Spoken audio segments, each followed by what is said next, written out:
On va s'intéresser aujourd'hui à la notion de statistique à une variable vue en secondes. Alors, je prends un exemple où on s'intéresse au nombre d'entrées au cinéma en France et en Italie de 1998 à 2007. Et on va essayer de comparer justement ces deux séries statistiques à une variable, la variable étant le nombre d'entrées de cinéma au cinéma. Donc, on va d'abord étudier ce qu'on appelle des caractères de position.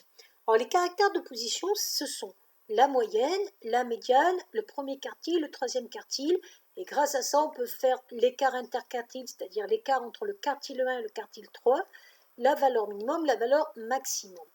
Alors, comment on trouve ceci? Alors, la première étape, on va déjà placer toutes les valeurs dans l'ordre croissante. Donc, pour la France, j'ai commencé donc par 90 qui était le minimum et 114,2 le maximum. Ça va me permettre de voir ce qu'on appelle l'étendue. Donc, l'étendue, qu'est-ce que c'est? C'est la différence entre le max et le min, donc ici 24,2. Ensuite, on peut essayer de déterminer la moyenne. La moyenne, elle se note X bar dans une série statistique. Et comment on l'obtient? En faisant la somme de toutes les valeurs divisée par le nombre de valeurs. Ici, j'en avais 10. Donc, vérifiez toujours que c'est cohérent. 103,87, vous voyez bien que c'est cohérent par rapport aux valeurs qu'on nous donne. La médiane. Alors, la médiane, ça vient de média, qui veut dire milieu. En gros, c'est une valeur qui sera pile au milieu de votre série. Donc là, vous avez 10 valeurs. Donc si je devais couper en deux, ça serait donc 5 et 5. Donc j'aurai donc une première partie 1, 2, 3, 4, 5 ici, qui irait jusqu'à 102,9 et une deuxième partie qui partirait de 104 jusqu'à 114,2. Donc si je devais trouver la médiane, elle serait pile au milieu ici. Donc comme je dois bien trouver une valeur, par convention, on va dire que c'est la moyenne de 102,9 et de 104.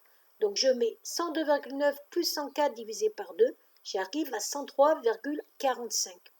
Le quartile 1, qu'on note Q1, ça porte bien son nom. En vrai, c'est le premier quart. C'est au moins 25% des personnes qui sont au niveau des valeurs inférieures ou égales à ce quartile 1.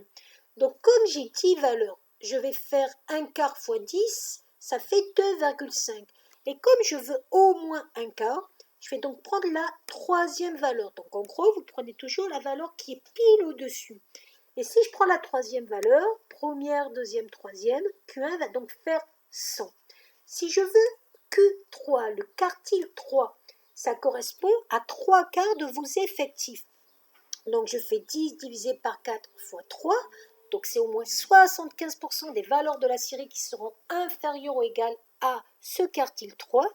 J'obtiens 7,5 et comme tout à l'heure, je prends la valeur pile au-dessus. Donc la valeur pile au-dessus, ça va donc être la huitième valeur. Donc je vais dans ma série statistique et je cherche la huitième valeur. 1, 2, 3, 4, 5, 6, 7, 8. Donc 1, 2, 3, 4, 5, 6, 7, 8. J'arrive à 109,9. Et souvent, on vous demandera l'écart interquartile.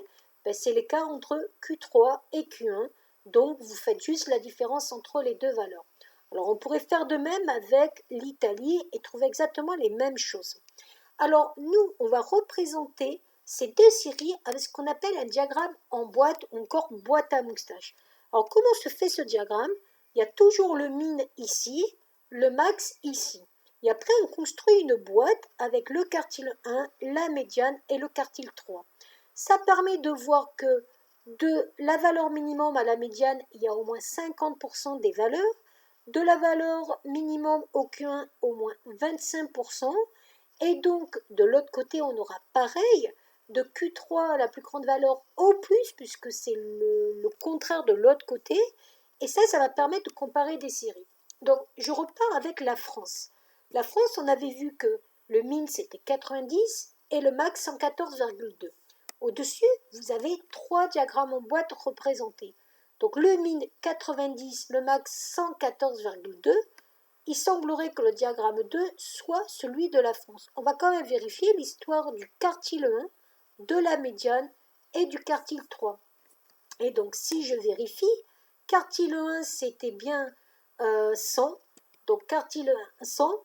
La médiane, c'était on avait trouvé donc au niveau de la médiane 103,45. Donc vous voyez que le diagramme en boîte est bien celui du diagramme 2. Pour l'Italie, si on regarde bien les données qu'on avait, pour l'Italie, le min 87,3, le max 100, et puis pareil pour le Q1, médiane et Q3. Donc on voit que c'est donc le diagramme 2, le min et le max. Et ce qu'on peut voir directement sans faire aucun calcul, c'est qu'on voit bien que les entrées en France sont beaucoup plus étendues déjà que les entrées en Italie, qui sont plus rapprochées les unes des autres, et il y en a beaucoup plus en France. Donc ça permet d'avoir un moyen rapide de comparer des séries statistiques.